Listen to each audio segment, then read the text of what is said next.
for defense against invasion. They also protected the trade routes.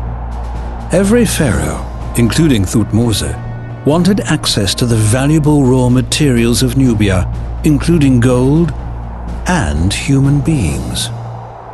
Egypt basically and historically looks south, not only for its conquest, but also for where it got its products. And one of those products that we tend to forget today was manpower. They would send caravans down that we would perhaps today call slave raiding caravans. And they would come back with thousands of Nubians. Thutmose's southern campaign is successful. He returns from Nubia with large numbers of slaves.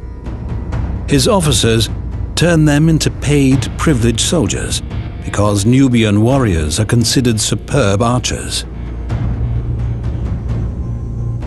Equipped with newly designed bows, they can inflict terrible injuries even from a great distance. Quietly, Thutmose builds a powerful army. The pharaoh is convinced he can't avoid war with the Mitanni.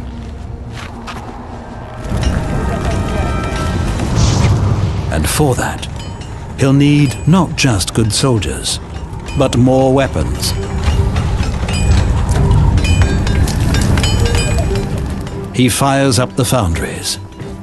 His military workshops in Memphis forge axes and hatchets, spears and arrowheads of bronze, the weapons the Egyptians have long relied on.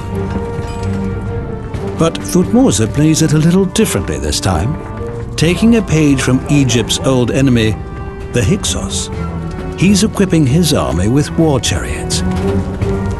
The Egyptians have taken the old Hyksos chariot and radically improved it.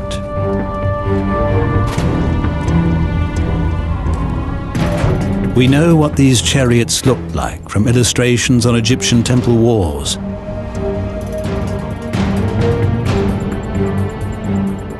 And a perfectly preserved gilded ceremonial chariot was found in the tomb of Tutankhamun. It demonstrates in every detail how the Egyptians constructed their war machines.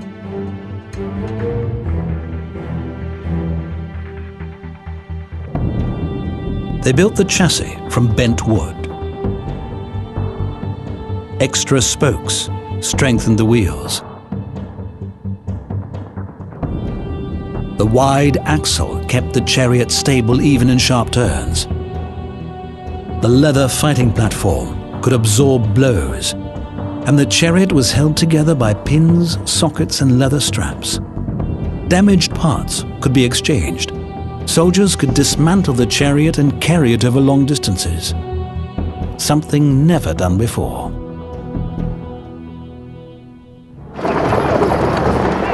Maneuvering this high-tech apparatus takes skill and lots of practice. Two men have to work together in a confined space, the driver and the archer. Chariot, horses, and soldiers have to form a single unit to be able to react quickly in battle. Years of training were needed before they could go to war, so they could be sure of hitting their targets, moving at high speed over uneven ground.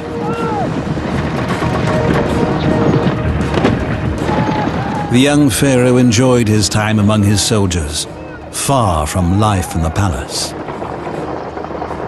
Those two things, the chariotry corps and the archers, owed a debt to the Hyksos, very definitely. But the Egyptians now developed these two arms into very, very important aspects of their army.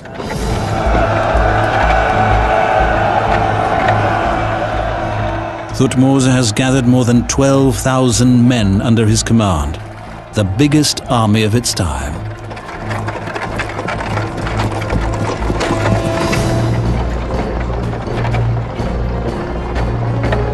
He now can put them to use, because the pharaoh has received important news. His aunt, Hatshepsut, is dead. It is the end of an era. Her memorial is a huge temple at Thebes. Built in her own lifetime, it celebrates the peaceful era of the most powerful woman in Egypt's history. Her ships set out to distant lands and returned home loaded with exotic woods, gold, and slaves. Hatshepsut is laid to rest in the Valley of the Kings.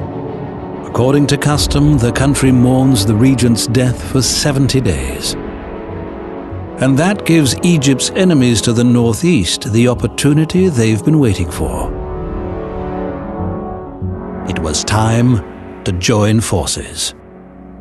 With Hatshepsut's sickening, the whole world began to know it. I mean, there was communication. And so it would appear to those forces that wanted to get back into Egypt that now was the time. A powerful coalition of enemy princes gathers close to Megiddo, ready to strike west. For years, Thutmose has failed to take action against the Asian threat. Now, he has to act swiftly to forestall the enemy by attacking first. The pharaoh leads his army northeast from Memphis through 400 kilometers of barren, hostile landscape to Gaza in Canaan. The desert has protected the Egyptians for thousands of years. Now, they have to cross it. They form a gigantic column.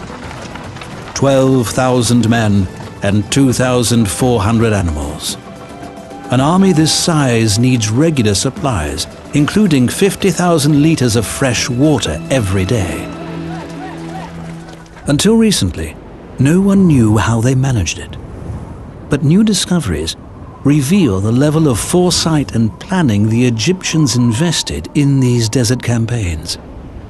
Ancient stone route markers and millions of pottery fragments strewn in remote parts of the Sahara reveal forgotten trade routes.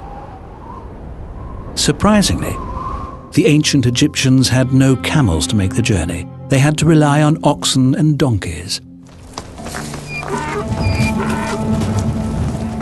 And so they developed a sophisticated water supply system. Huge caravans headed out in front of the army, loaded with thousands of liters of water, creating artificial rest stops in the desert.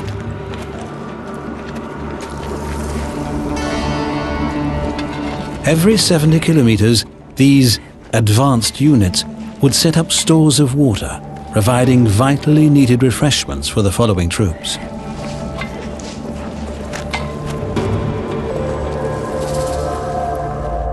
Today, the millions of pottery fragments clearly indicate the ancient trade routes through the Sahara.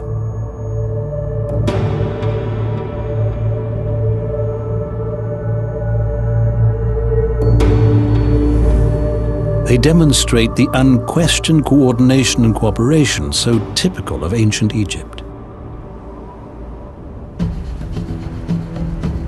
After 10 days, Thutmose and his army reach Palestine. They have defeated the desert of Sinai. But 11 days' strenuous marching still separate them from their target. Megiddo, a fortified town perched strategically on a hilltop in modern-day Israel.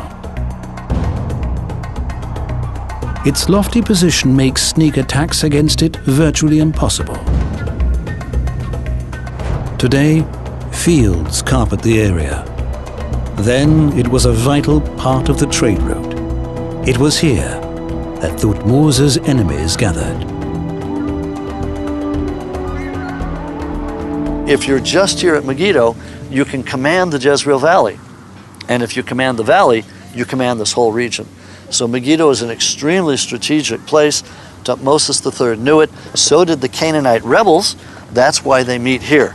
It's not only a great place to fight, but whoever wins controls the entire area. Thutmose's army is just 30 kilometers from Megiddo. But now, the Carmel Mountains stand in their way. The pharaoh faces three choices. He can bypass the rugged hills, taking the northern or the southern route. Or he can attempt to cross them head-on. While the soldiers rest, Thutmose summons his generals to a war council. The mountains are treacherous, he is told. Crossing them is a fool's errand. His generals are quite clear about it. The soldiers have already endured a 4-week march.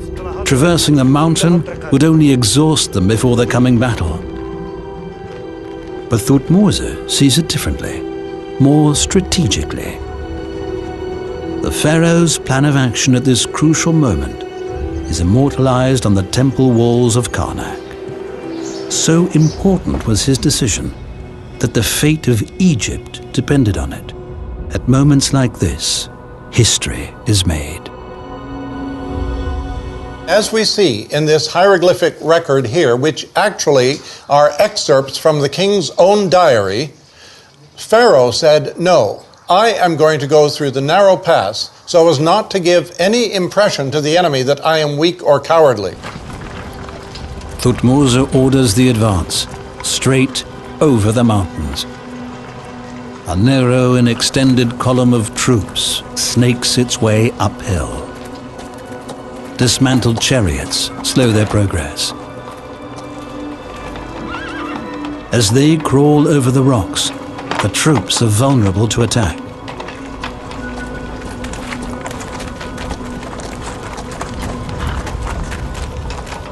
But Thutmose knows it's too late to turn back. There's no time for second guessing.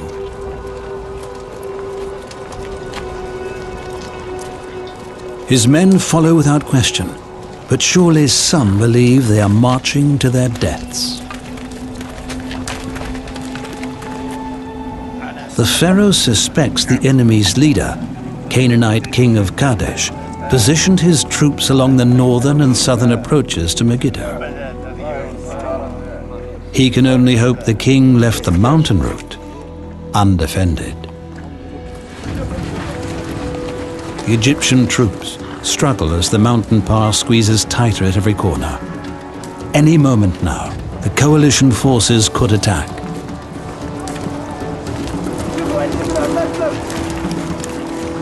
The route is almost impassable.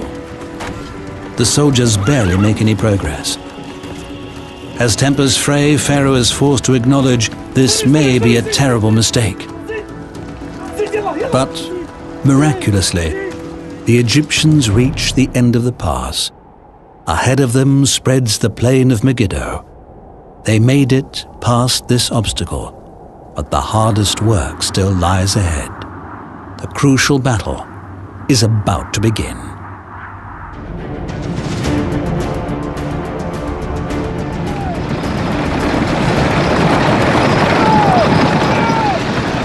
At daybreak, the Egyptians launch a surprise attack on the enemy camp.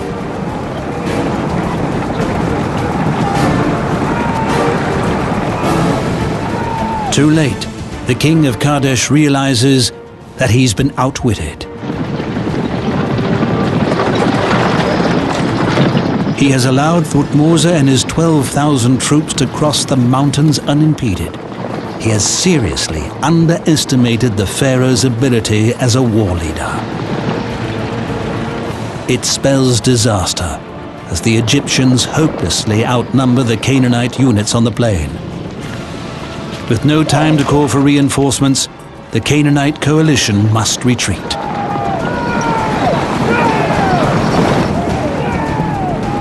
The victorious Egyptians seem to be entering a deserted enemy camp.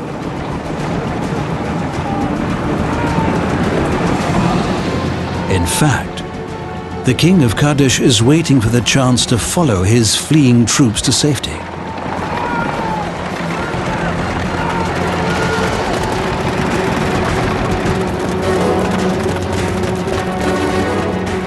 Suddenly, the moment for the escape arrives. As greed gets the better of Thutmose's army.